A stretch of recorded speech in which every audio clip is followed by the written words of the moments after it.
So for those of you who do not know what the plan is for today, we are starting off with ranking Survivor winners based on who I could beat in a fight, which, you know, I mean, look at me, you know, it's going to be interesting. It's going to be interesting. I think one of the rules that we have to lay down right now is, are we fighting these people, you know, today, or are we fighting them as they were when they won their season? And I think it should be the moment that they won their season, because for like repeat players, that makes the most sense. So, I mean, starting off with Richard Hatch, I have a chance. He's not like the most, you know, swole guy in the world, but he's not no shrimp either. So I think we put him in 50-50. Let me add some more rows here. Okay, I feel good about that. We got five tiers now. First round KO means that I KO them first round, and then call an ambulance for me means that they knock me out. So next up we got Tina. Survivor Australia. 42 days on the island when I could barely make it 11 physically. I think Tina's got me cleared. So I think we go absolutely not for Tina. Ethan Zahn, you know, when he won Survivor, superstar athlete, arguably the hardest season of Survivor of all time. So I think Ethan Zahn is also going in absolutely not. But I have a better chance against Tina than I do against Ethan, so he's going a little bit lower. You know, Vecepia is hard because she wasn't really in the edit. I feel like I have a chance against Vecepia more so than Richard Hatch. So I'm gonna go win but close. Brian Heidick, I don't think we need to say anything. I think Brian Heidick immediately call an ambulance for me. I think we're gonna have some problems if I have to fight Brian Heidick, you know, especially if he has his crossbow. Allegedly. I feel like Jenna Maraska might go in 50-50, but I think I have a worse chance against Jenna than I do against Richard Hatch. I think I could take Hatch. Sandra, you know, sits out of the challenges on the other hand, but I think that Sandra would rip me apart verbally. You know, if I'm going up in a fight against Sandra, she's gonna absolutely crush my soul, and I'm not gonna be able to fight. So I think we go absolutely not. You know, worse chance against her than I have against Ethan Zahn. Next up, we got Amber. So Chad, here's the thing with Amber. If I fight Amber, Boston Rob is coming for me. You know, if I go up against Amber, I also have to go up against Rob. So I think we add a new row. Marriage. I don't think I stand a chance, to be honest. I think, you know, it's a 2v1. It's not fair, chat. It's not fair. The thing about Chris is I feel like Chris is secretly, you know, well, not secretly. I feel like Chris might actually be like a decent guy. This looks weird. I'm going to add Boston Rob there before I move on so that it doesn't look like I would rather marry Amber than fight her. Chris, I don't think I have a chance against. I'm going to be honest. I'm going to put him in absolutely not. I think I have a better chance against him than against Tina. Tom Westman. I haven't seen the season, but I know from other seasons that he's a beast. Maybe in between Tina and Ethan, chat. Danny Boatwright. Again, I have not seen Danny Boatwright's winning season. Danny Boatwright was the one that wore the cowboy hat, right? And cowboy hats scare me. So I think Danny Boatwright is also going in absolutely not. Because anyone who wears a cowboy hat can probably mess me up. And I feel like Aris wouldn't want to fight me. So I think we put Aris in first round knockout purely because he wouldn't want to fight me. Yule. Yule is a sweetheart. You know, I don't think that he would want to fight me. I would have an easier time against him than I would against Aris. Earl Cole beat Yao-Man, therefore he beats me because Yao-Man and I are blood related.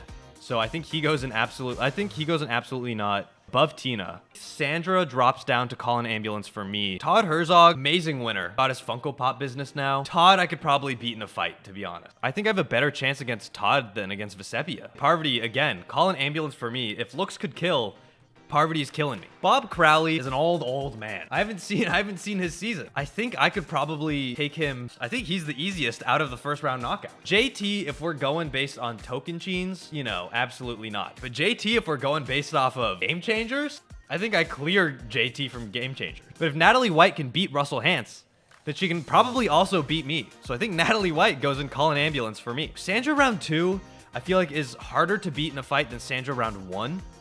So I think we put Sandra round 2 just behind Sandra round 1. Fabio is sick. You know, I feel like Fabio is so chill that he would like half be fighting me because he's got like he's got the build to take me in a fight. But I think he'd also just kind of be vibing. Could I beat Sophie in a fight? I feel like I could probably beat Sophie in a fight. Sophie, again, seems like someone who's so nice that she wouldn't want to fight me. Okay, moving on to Kim Spradlin. Absolutely no chance. Kim Spradlin is a beast. Denise is shredded. Are you kidding me? Denise is another call an ambulance. John Cochran. I mean, chat, do we even need to go over John Cochran? The dude was so sunburnt day one. I met him in person actually recently. The dude's really nice. I met him. He's such a great guy. No way he would ever want to fight me. And also, I think we probably have similar build. Tyson is, again, one of those people that will verbally abuse me so much that I just don't want to fight him. Tyson is, you know, about in line with Parvati. Tony from Cagayan, what is the dude, like 4'1"? Yeah, we solo Tony. Natalie Anderson, not a chance. Not a chance. You know, I'm gonna bump Natalie White up to absolutely not. Natalie Anderson, Denise, both absolutely shredded, will destroy me. Tony is, you know, light work, no reaction. Tony, if you're watching this, name a time and a place and I will take you out in a fight, you know, first round knockout. This is an official call out to Tony Vlachos. You're going down. CBS, that was a joke. Mike, oh God, Mike, you know, he won in his immunity run, obviously a challenge beast. Mike is kind of scary. I don't think I could take him.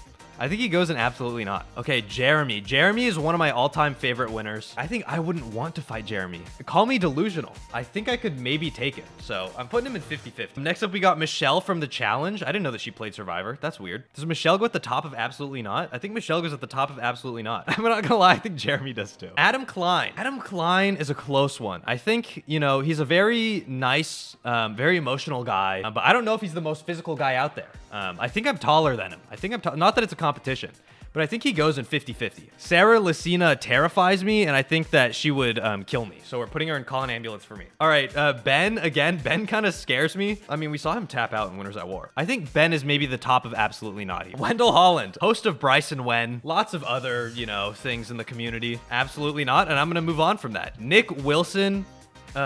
See, the problem is that Nick Wilson is going to come at me with an army of his cousins. God, Nick Wilson, I think I could take Nick Wilson, to be honest. I mean, he almost went out first in his season. Chris Underwood definitely packs a punch. And so for that reason, we're putting him in call an ambulance for me. And we're moving on. Tommy Sheehan seems like a really nice guy. There's no way he ever would want to fight me. So we're putting him in first round knockout purely because he's too nice. Does Nick Wilson go in 2v1 for the army of his cousins? Honestly, I'm here for it. Tony Winners at War, again, clear, easy. If you have been on Survivor for 78 days, that can't be good for your health, surely. I mean, I guess I don't know because I haven't done it. I think we clear Tony. Tony, again, if you're watching this, you know, hit me up. Let's get in the ring. You're going down. Erica, see, the problem with Erica is that we're going to try to fight her and then she's just going to smash the hourglass and then she's going to win. So I think she goes in absolutely not. Marianne is very nice. I talked to Marianne the other day. I think I could probably beat Marianne. Gabler? See, the problem is that I would think that I'm beating Gabler, but he would just be hustling me. You know, he'd be flying under the radar. Gabler's actually a really nice guy. I've talked to him a few times. I think he goes in 50-50. I think it'd be easier than fighting these other three people. Jam Jam is also really nice. I mean, granted, probably all of these people are really nice. I've just only met so many of them. I think Jam Jam also goes in 50-50. D, there's no way that I could ever beat D in a fight.